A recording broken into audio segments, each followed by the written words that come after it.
Dans le cadre du master de l'EHESS, le Centre Coiré est porteur d'une mention, la mention Histoire des sciences, technologies et société, dont je suis l'un des responsables avec Christophe Bonneuil et Christian Jacob. Et l'idée directrice, on va dire, du master, de la mention plutôt, consiste à dire qu'il faut absolument former les étudiants à la variété et à la diversité de ce domaine, à son étendue, sans prétention d'exhaustivité, mais avec l'idée qu'il y a des questions à apprendre à se poser. Il est vrai que je pense que le dispositif qu'on offre aux étudiants dans le cadre du master est un dispositif extrêmement intéressant pour plusieurs raisons.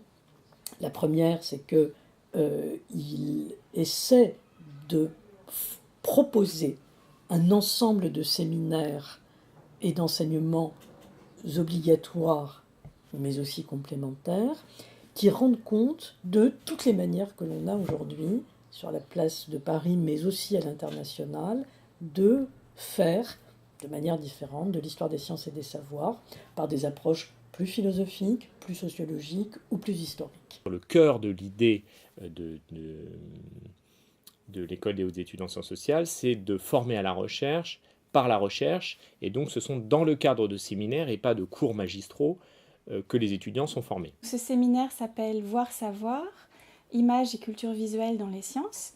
Et conformément à la manière dont le HESS fonctionne, c'est un séminaire qui est à la fois un séminaire d'enseignement pour les étudiants du master hébergé par le Centre Coiré, mais aussi pour d'autres étudiants à l'EHESS et ailleurs. Et c'est un séminaire qui se focalise sur la question des cultures visuelles, de manière assez large chronologiquement, et aussi dans culture visuelle, dans les approches différentes dont on peut concevoir à la fois les images, la perception des images, la production des images. En tant que membre de l'École des hautes études en sciences sociales, je suis enseignante-chercheuse. Pour ce qui me concerne, je participe aux différents enseignements d'introduction à l'histoire des sciences, par exemple, par le biais, en particulier, de séances consacrées à ces nouvelles manières de faire de l'histoire, histoire globale, histoire connectée, etc.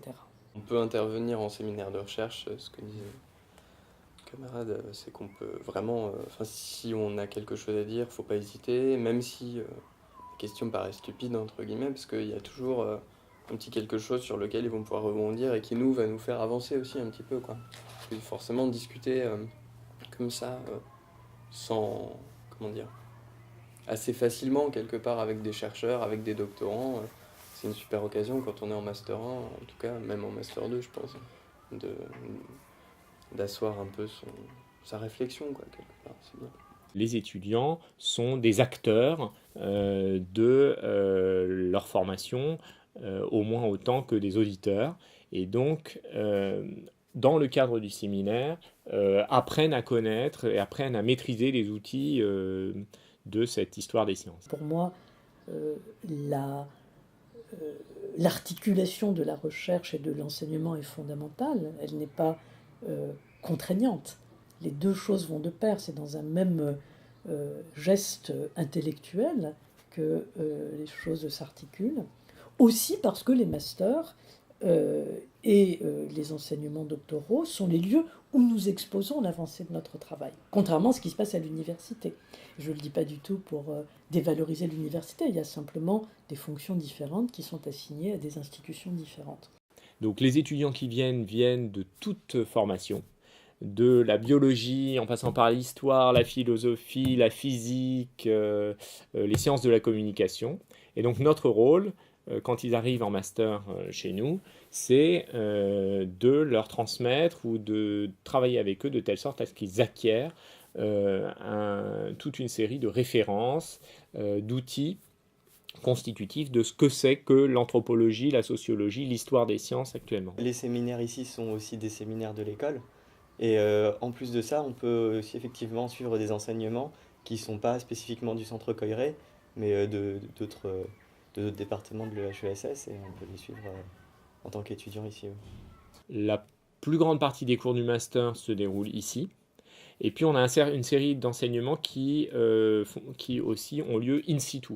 C'est-à-dire que vous allez avoir des séminaires qui, pour telle ou telle séance, vont se dérouler à l'Institut Pasteur, dans l'herbier du muséum, en galerie d'anatomie comparée, où vont être mises en valeur la variété des sources et des objets possibles de l'histoire des sciences. Mais j'avais quand même une idée, c'était que je voulais au moins essayer d'avoir réalisé un travail de recherche dans ma vie, sans forcément savoir si je voulais continuer après. Et ça m'a vraiment beaucoup plu et enfin, je pense que pour la recherche, c'est vraiment une très très bonne formation.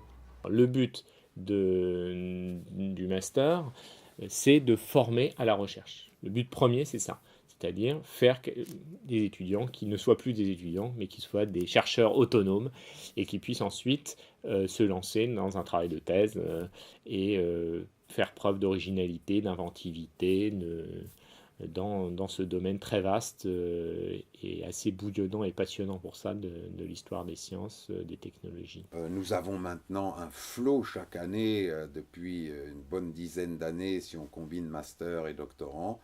Nous avons un flot d'étudiants d'extrêmement bonne qualité. Il n'y a qu'à voir tous ceux qui sont sortis, ils sont tous recrutés partout au CNRS, tout ce qu'on veut. Donc ça marche bien. Et je crois que nous avons un bon équilibre dans l'enseignement. Mes amis, puisque moi je m'en suis occupé il y a fort longtemps, mais plus du tout depuis très longtemps, qui ont en charge les masters, les formations doctorales, nous avons des équilibres intéressants. Je pense que la qualité de nos enseignements de base, de master et de l'ensemble des séminaires et des cours que nous faisons ici, nous le révisons régulièrement, ça couvre énormément de champs, c'est fait avec, à mon avis, un très grand sérieux.